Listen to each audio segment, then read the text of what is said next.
Will you pray with me? May the words of my mouth and the meditations of our hearts and minds be acceptable in your sight, O God, my rock and my Redeemer. Amen.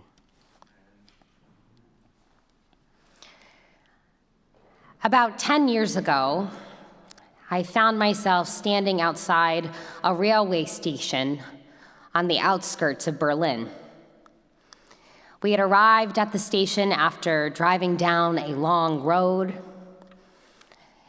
Lining that road were wide sidewalks and ancient trees.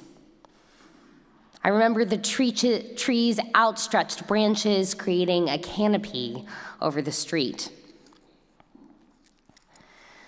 We passed large, stately homes with meticulous lawns. No unpruned bush or overgrown grass was in sight.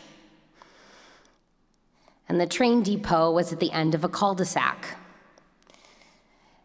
Matching the houses around it, the depot was built in a Tudor Revival style, complete with a stucco and half-timbering facade and complemented by intricate brickwork.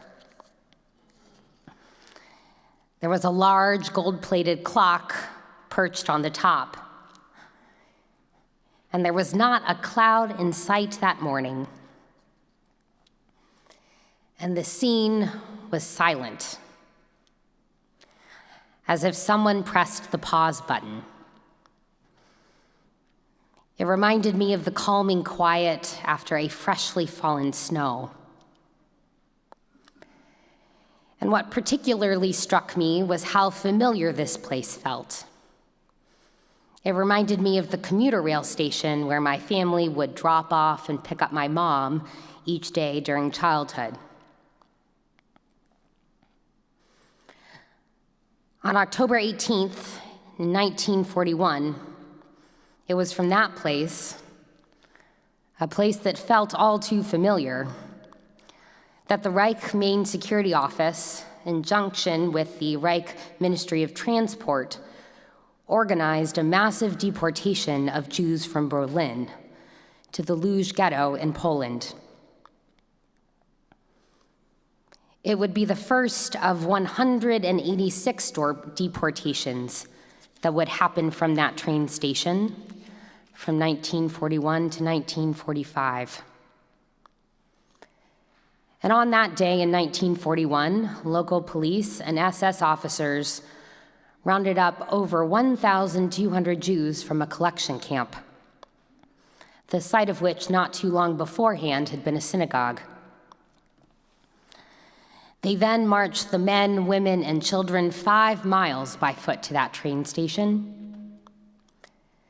And that train station was chosen because the Reich Main Security Office believed that the long lines of Jews waiting on the ramp towards the platforms would not be so publicly visible.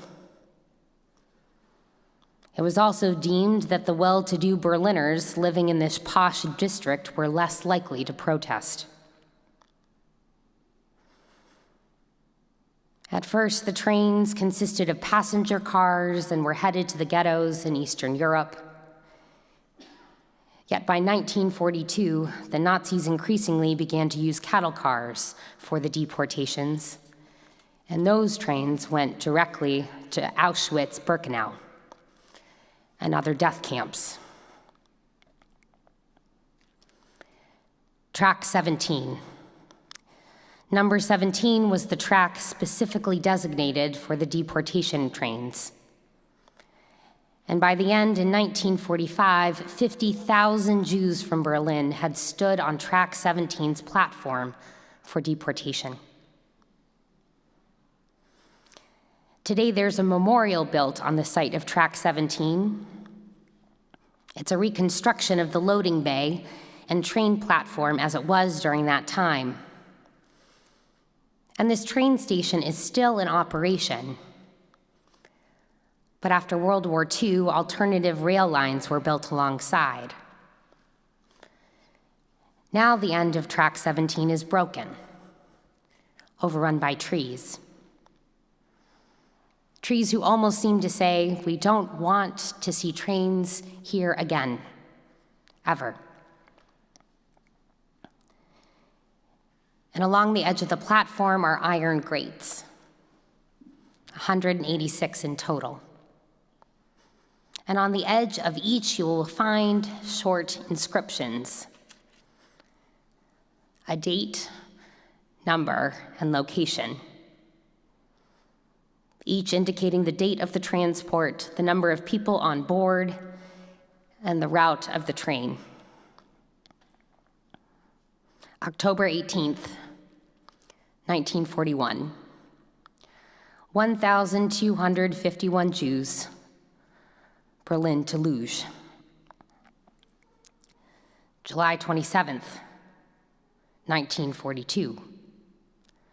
100 Jews, Berlin to Theresienstadt. September 12th, 1942. 1,000 Jews, Berlin to Auschwitz. Standing on that platform, reading those inscriptions, I began to take in my surroundings differently. The road leading up to the train station felt farther away from downtown Berlin, thinking of those who had to march 5 miles to get there. It's hard to admire the stately homes with their manicured lawns when you realize how much of attention was paid to the length of grass and the heights of bushes, but so little attention paid to the happenings right beyond property lines. And I can only imagine what it was like for those Jews to look at the gilded clock on the train depot, looking at the time, waiting for something, not knowing what the future would hold. And then there was the silence. No longer did it feel calming, but haunting. That day has stayed with me. It's one of those moments in life that I can recall in detail and with vividness. And I'm sure you have moments like that yourself, when you not only remember what it looked like, but how it sounded and how it tasted and how it smelled, how it felt. It is a consuming and enrapturing experience when recalled. And this memory often catches me off guard when I do remember it. And this week I was intrigued that it was this memory that kept resurfacing for me upon reading these words from the prophet Isaiah. The Lord shall judge between the nations and shall arbitrate for many peoples. They shall beat their swords into plowshares and their spears into pruning hooks. Nation shall not lift up sword against nation, neither shall they learn war no more.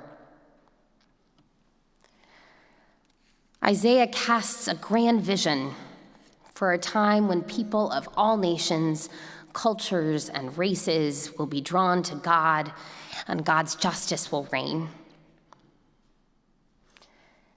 And Isaiah's vision could stop there, but it doesn't. The prophecy is about hope for the future, and I believe this prophecy also contains a hope for how we shape our lives today. A sword can become a plowshare, a spear can become a pruning hook, an implement of destruction can become a tool for cultivation, a device of conflict can become an instrument of community. And it's not always in one direction. A train can become a vehicle for death and return to being a train. These transformations may be what is yet to come, but they are also about where we have been and what we are doing today. There is a calling for us in Isaiah's vision. We play a part to play in transforming Isaiah's dream into a reality.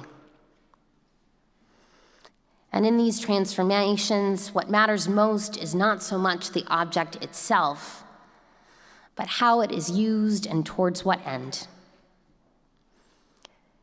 In fact, a spear, a sword, a train does not alter in substance or shape. The transformation comes from our relation with it. For it takes the same ingenuity and skill and creativity to create a machinery of warfare as it does to create the technology whose purpose is to generate and sustain life. Humans have the capacity for great evil and the capacity for abundant creation.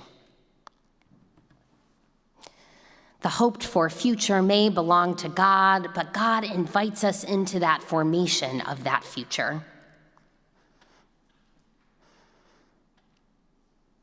It is not a coincidence that Advent starts at the darkest time of the year,